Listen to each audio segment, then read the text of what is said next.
Hi guys, it's Dr. Mary. I'm back for day 5 out of 100. And today I want to talk or elaborate a little bit more on pooping. Yesterday we talked about the top 3 things that concern me is eating, sleeping, and pooping. And today I want to go over some things, and I'm not sure if what I'm saying is stuff that you already inherently know, but sometimes it's good to have a good reminder. But message me and let me know what other topics you guys want to talk about, because I'm just going to keep talking about the ones that I love. But if there's things that you want to know about, you need to let me know and share this with your friends and ask them to ask me questions. But for now, I want to review the the the top ways that you can help to move your bowels a little bit more often without turning to prescription meds. So these are things that you can do at home. So first and foremost, I mean, everything we stand for at the Remedy Room is about hydration. I think a large portion of us live on the dry side, and we definitely don't drink enough water. There are theories out there that you should take your weight and cut it in half and then drink that many ounces in a day. So let's just say you're 150 pounds, that's 70 ounces. And that's, a little bit more than 2 of those big tumblers. I used to have one right here of one of those Yeti tumblers or a 32-ounce glass of water. And you're going to already accomplish that because you're going to be drinking your lemon water right when you wake up. So you're already 1 cup down, and try to shoot for 2 more. Another thing I want to remind you of is that caffeine is a diuretic, so is alcohol. So for every cup of coffee you have, you need to drink 2 more cups of water. So in your total tally, you have to add those extra cups. The next thing I would say is increasing your fiber. Now, hopefully you're going to be getting this from vegetables and not just beans. Fiber, shoot for at least 30 grams. It's a little low for men and a little high for women, but 30 is a good number to shoot for.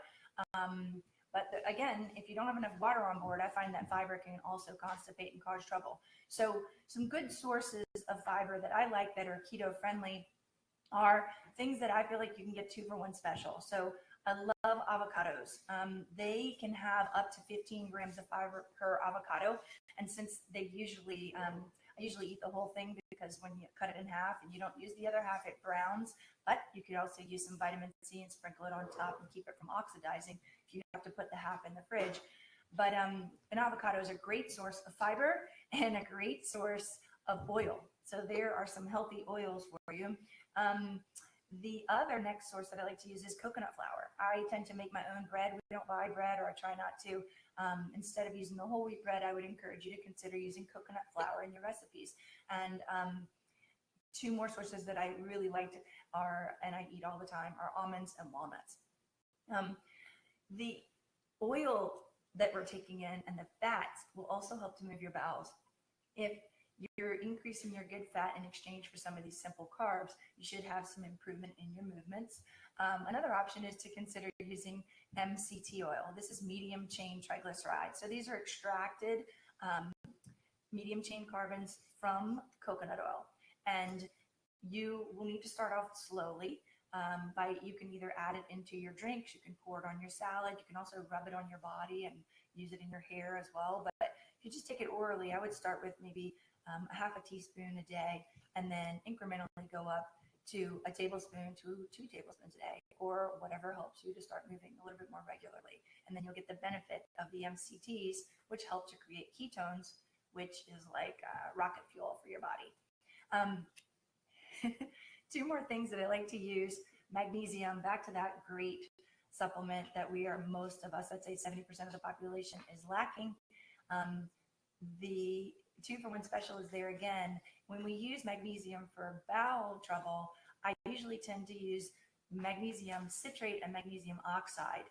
Now, these are not as well absorbed inside the cell. You'll get a little bit, not much, but you'll get some, and you'll also help to draw water into the lumen of the bowel, and it'll act as a laxative effect. Now, this is a fail-safe method. The body will get rid of any excess mag that it needs, so it's really hard or pretty nearly impossible to overdose.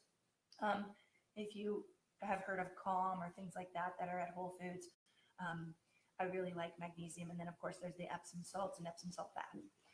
Another way to get magnesium in is with magnesium oils. So remember, if you start to get a little too loose, you want to back off the dose. I also like it close to bedtime. because it helps to relax you and get you ready for bed, as we said yesterday. And then, of course, my favorite topic is vitamin C. So it's impossible to overdose on vitamin C. We use a powdered C. Some people will need a buffered version. And I would encourage you to look up Dr. Robert Cathcart, Dr. Fred Klenner, and online you can read about vitamin C flush. But essentially the RDA is 3,000 milligrams a day. You would take that in divided doses, 1,000 milligrams 3 times a day.